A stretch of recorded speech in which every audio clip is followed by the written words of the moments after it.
Part 21. Rafe lays in the hospital bed. Then he sees himself in a mist. Suddenly, all his memories start flashing. The park was alive with laughter and voices. But to the small boy crouched by the fountain, it was only noise that made his loneliness heavier. 4-year-old Rafe sat on the cold stone, his face streaked with tears, calling out for parents who would never answer. People walked past, some glanced at him with irritation. Others pretended not to see. He was just another child, lost in the crowd. Then a shadow fell over him. A gentle voice, warm and soft, broke through his cries. "Sweetheart, are you lost?" Rafe hiccuped, lifting his wide, tear-filled eyes. A woman with kind eyes and elegant clothes knelt beside him, lowering herself until she was at his level. Unlike the others, she didn't flinch at his messy face. She reached out, brushing his tangled hair back. "Where are your parents?" she asked softly. Rafe only cried harder, unable to speak. His small chest heaved with sobs. Instead of sighing in frustration like the others, she drew him into her arms, letting his wet face bury against her shoulder. There, she murmured, rocking him gently. "Don't cry. I'll help you find them, I promise." From a short distance, a secretary, a woman in a suit, hurried over, looking anxious. "Madam, you can't jump off the car like that. You're going to be late for your meeting. If we don't leave now, remember you've worked too hard for this." The woman glanced at the secretary but shook her head firmly, still holding Rafe. "I can't just leave him here. He's only a child, frightened and alone." "Please, madam." The secretary's voice grew insistent. "This opportunity will not come again. If you're late, everything you've built could fall apart." The woman hesitated, torn between duty and compassion. But when Rafe whimpered and clutched her sleeve tightly, her resolve softened. She gathered him up in her arms and stood. "Then the meeting can wait. He needs me more." Ignoring the secretary's protests, she carried Rafe across the park toward the broadcast station, the small office where announcements are made over the park speakers. She explained the situation to the attendant, her voice calm but urgent, holding Rafe. Minutes passed. Announcements echoed through the speakers, but no one came. Rafe's cries had quieted into soft hiccups, his tiny fingers still clutching the fabric of her dress. The secretary stepped close, lowering her voice. "Madam, please, let me stay with him. I'll make sure they find his parents. But you must go now. If you lose this deal, years of work will vanish." The woman's heart ached as she looked down at the little boy, brushing his hair gently with her hand. "It's all right," she whispered, forcing a reassuring smile. "They're going to help you. I'll make sure of it. You'll see your parents soon." Turning to the attendant, her expression sharpened. As she passed Rafe, "Do everything in your power to find this child's family. If it takes money, resources, anything, send the bill to me. If his parents don't appear, take him straight to the police station and tell my secretary about everything." The attendant nodded quickly, overwhelmed by her firm tone. She looked at Rafe one last time, her eyes soft, almost maternal. Then she stood and stepped away. The boy can only watch the stranger who helped him leave. The dream blurred at the edges as Rafe, older now, watched it unfold like a memory painted in light and shadows. Her face, her voice, her kindness. He had never forgotten his savior. The orphanage courtyard was noisy with children playing, their laughter echoing between the old stone walls. But in the far corner, 2 boys surrounded another, shoving him into the dirt. "Crybaby," one taunted. "You're so weak," another sneered, as they pointed at him laughing. The little boy Rafe, though he was listed under a false name, stayed silent, his fists clenched, his lip trembled, crying. Suddenly, a sharp voice rang out, cutting through the commotion. "Enough!" The boys froze. A woman strode into the courtyard, her hand resting protectively over her swollen belly. She was heavily pregnant, but her presence was commanding, her eyes flashing with indignation. 2 attendants hurried after her, one of them fussing nervously. She rushes over to Rafe as the 2 boys flee. "Is this how you raise children?" she demanded, turning toward the director who managed the orphanage, standing by while they tear each other apart. The man touches his temple, stammering excuses. But the woman ignored him, kneeling down carefully, despite the warnings of her attendants. She reached for the boy on the ground, brushing dirt from his cheek. The moment her fingers touched his skin, she froze. Recognition struck like lightning. Her eyes widened. "You, oh my goodness." Her voice trembled. "It's you." Rafe blinked at her, wide-eyed and wary. She turned quickly to the director, her voice sharp. "My secretary told me this boy was reunited with his parents. What is he doing here?" The woman hesitated, then lowered her gaze. "He arrived at the orphanage a year ago. He never left." Fury darkened her features. Without hesitation, she tells one of her attendants to hand her phone over. She dials with shaking hands. "You lied to me," she hissed when her secretary answered. "1 year ago, at the park, you told me the boy was safe with his family. How dare you?" Her voice cracked and she cut the line before she could scream. Turning back, she softened immediately. She brushed the boy's hair with trembling fingers. "I'm so sorry," she whispered. "What's your name?" Before Rafe could answer, the director interjected quickly, giving a name that wasn't his own. "His name is Jake." But the woman's gaze didn't waver from the child's eyes. She smiled faintly, her voice gentle. She straightened, determination flashing. "Then I'll adopt you, Jake." But before she could say more, the woman stepped forward with an oily smile. "I'm afraid that won't be possible. A wealthy family has already arranged to take him tomorrow." Her face fell. A pang of sadness shot through her chest. "Tomorrow. I see. I guess I'm a little late, huh?" The boy's small hand tugged at her sleeve then, his wide eyes silently pleading. Her heart melted instantly. She smiled, tears glistening at the corners of her eyes. "So cute," she murmured, brushing his cheek with her hand. Then an idea lit her eyes. "Then, I'll take him for today. Just one day. His last day before meeting his new family should be a happy one, right?" The woman frowned. But Serena's mother was not a woman who could be denied. Her nanny fussed. "Madam, you shouldn't. You mustn't carry heavy things in your state." But she was already lifting the boy into her arms, ignoring every protest.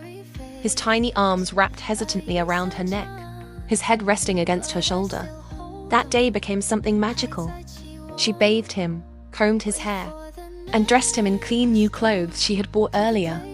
They ate together at a warm little restaurant, where she pushed food toward him until his cheeks puffed up like a chipmunk. She took him to a toy shop, letting him point at whatever he liked. A street photographer offered to take their photo, and she agreed. She held him close in front of a church, smiling brightly while he clutched his new toy in one hand. Then another photo of him alone as he smiles shyly at the camera. As the sun set, they returned to the orphanage. Then she hands the gift bag, containing the things she bought earlier for him to the security. She stroked his hair gently. Her eyes shimmered as she whispered, "Take care of yourself, okay? If anyone hurts you, don't just endure it, fight back. Or let me know. And I'll make sure they never bother you again. I'll check in with your new family. You'll be happy, I promise. And I'll still help you find your real parents." He stares at her. She ruffled his hair tenderly. For a moment, he hesitated, then he hugged her tightly. "Thank you." Her breath caught. Her eyes widened. It was the first time he had spoken a word to her. Tears spilled down her cheeks. She quickly wiped them away with a shaky laugh. Rafe looks her confused, wondering if he did something. Then she kneels in front of him. "Don't mind me. It's just the pregnancy making me emotional." And then suddenly her face twisted in pain. She gasped, clutching her belly. "Madam!" The nanny screamed. Her water broke. "Call the chairman, hurry!" The dream shifted again. Rafe saw himself seated in the hospital waiting room. A man, Serena's father, younger than, paced frantically, tears in his eyes. "She's in labor too soon, oh. Please let her be all right," he muttered. "Please." Rafe said nothing, just stared with wide, worried eyes. At last, a nurse burst out with a smile. "She's all right. And it's a girl." The chairman collapsed with relief. "Really?" Then he lifted the boy as if he were his own son. "Did you hear that?" He laughed through tears. "A little girl.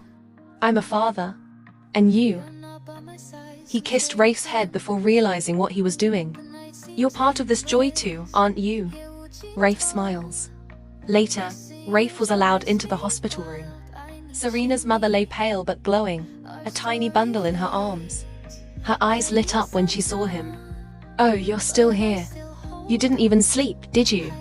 She reached out with one hand, gesturing for the nanny. "Has he eaten? Give him something." The nanny passes a snack to him, but Rafe's eyes were only on the baby. "Serena, come closer," she whispered, tilting the swaddled infant. "This is my daughter. Isn't she beautiful?" Rafe smiled faintly, the kind of smile that would stay with him for life. Then he touches her. Serena shakes. Moments later, the director of the orphanage arrived to greet her. Bowing politely, duty called again. Then the chairman ushered the boy back gently. As Rafe was led away, the woman raised her hand, waving with tears in her eyes. "Be strong, my brave boy," she said softly. "We'll meet again. I know it." The dream faded as her voice echoed in the hollow of his heart. 3 years later, Rafe was barely recognizable from the boy he once was after he ran away from his cruel foster parents. His hair was longer, matted by dust, his clothes torn and thin against the cold air. He wandered the streets of a foreign city with an empty tin cup in his hands, begging for coins, scraps, anything that could keep him alive another day. People walked past him with blank stares, some with disgust, as though his existence was a stain on the pavement. He had grown used to it. That afternoon, while leaning against a cracked stone wall near a busy square, Rafe's sharp eyes caught sight of something across the street in the park. A little girl stood by the swings, tears streaming down her cheeks, her small fists rubbing her eyes as she cries desperately. Her voice was hoarse with fear. A man strange, too neatly dressed for his crooked smile, approached her. He crouched low, pulling a sweet, "Don't cry, little one. Come with me, and I'll take you to your father." His tone was sticky sweet, but his eyes were dark with something else. Rafe's chest tightened. His instincts, sharpened by years of survival, screamed at him. He rushes forward.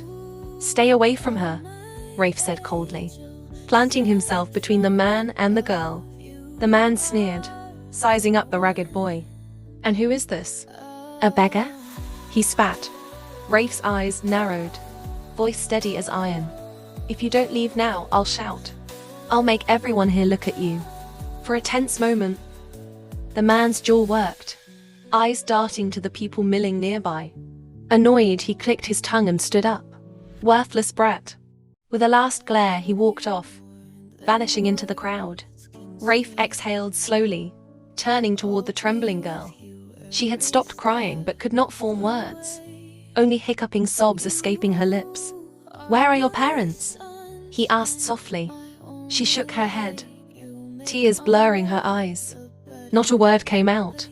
Rafe frowned, but he didn't press her. Instead, he wiped his hand on his hoodie and held her hand. Rafe didn't let go of her. As they started walking toward the park's broadcast station, Serena's small steps hurried to match his, her cheeks still wet with tears. Along the path, vendors had set up their carts, brightly wrapped candies, roasted nuts, paper cones of popcorn, skewers of caramelized fruit. The scents drifted on the air, rich and tempting. Serena kept pointing her tiny finger, first at a glass jar of rainbow sweets, then at a steaming tray of fried snacks. Her big eyes glistened with a hunger that wasn't only for food, but for comfort. Rafe's lips tightened. "Those things, they're not good for kids," he muttered. But Serena tugged on his hand, lips trembling. When he didn't move toward the stalls, she finally let go of him and crouched on the ground with a wail. Her tears fell hard, her small shoulders shaking. Rafe froze. For years, no one had ever cried because of him, not once. He didn't know what to do with the sound of it, how it clawed at something inside his chest. Awkwardly, he crouched down and hesitant at first, but then his voice came out softer than he expected. "Don't cry, fine. I'll get it for you." Serena's sobs cut short, her eyes lifting to him in surprise. Then, as if the storm had never happened, she clapped her little hands together, her face breaking into the brightest smile. Rafe stood, glancing down at his empty tin cup with just one coin. barely enough for a too sweet. His stomach tightened. He hadn't eaten since yesterday. But without another thought, he walked to the store and placed the last of his coins on the counter. When he returned with the sweet, Serena's eyes sparkled. She took it gently from his hand, smiling so brightly that it lit up her whole face. Rafe stared at her for a moment longer than he should have. A memory stirred of a woman long ago, the only one who had shown him kindness when he was just a boy at the orphanage. The curve of Serena's smile was the same. For a second, his chest ached with something like longing. "What's your name?" he asked suddenly, almost hoping she'd answer. Serena opened her mouth, but no sound came. She lowered her head, her fingers gripping the sweet tighter. Rafe studied her, then gave a small shrug, forcing a crooked smile. "It's okay. I don't have a name either." "Not really." His eyes darkened as he added quietly, "They call me Jake, but I don't like it." He leaned down a little, his voice firmer this time. "Call me Boy, just Boy." Serena's eyes lifted, and after a moment's hesitation, she nodded. Rafe reached for her hand again, this time holding it a little more carefully. Together, they continued toward the broadcast station. A strange pair, an orphan boy with nothing, and a girl who had just begun to trust again. The announcer's voice rang out through the speakers within minutes, calling for the missing girl's guardian to come forward. Moments later, a man came rushing through the door as he saw her. His eyes were red, his breath ragged. "Serena!" he cried, scooping her up into his arms. His tears soaked her hair as he held her tight, his voice breaking. "I'm so sorry, baby. I shouldn't have taken my eyes off you. I shouldn't have taken that call. I'm a bad dad, I'm so sorry." Serena clung to him, small arms wrapping around him. The man finally looked down and saw Rafe standing a few feet away, quiet and watchful, his eyes unreadable. Relief and gratitude filled the father's face. "Thank you," he said hoarsely. "Thank you for protecting my daughter." Rafe didn't speak. He only gave a small nod, as if it didn't matter, and turned to leave. But before he could walk away, Serena suddenly pointed a tiny finger at him. Her lips trembled, and then after so long locked in silence, she spoke. "Boy!" Rafe turned surprise.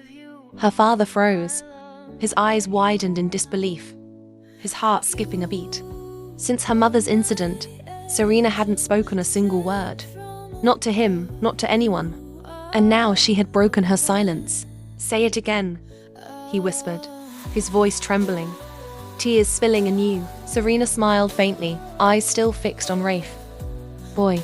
Her father laughed through his tears, hugging her tight before tossing her gently into the air and catching her again, joy breaking across his face like the sun. "That's my girl. That's my Serena." Rafe paused for just a moment, watching them. A flicker of something warm crossed his cold, guarded eyes. "Glad you found your own family." Then silently, he slipped back into the crowd, his figure swallowed by the streets once more. Don't forget to like and subscribe and turn on your notifications to know when I upload the next chapter.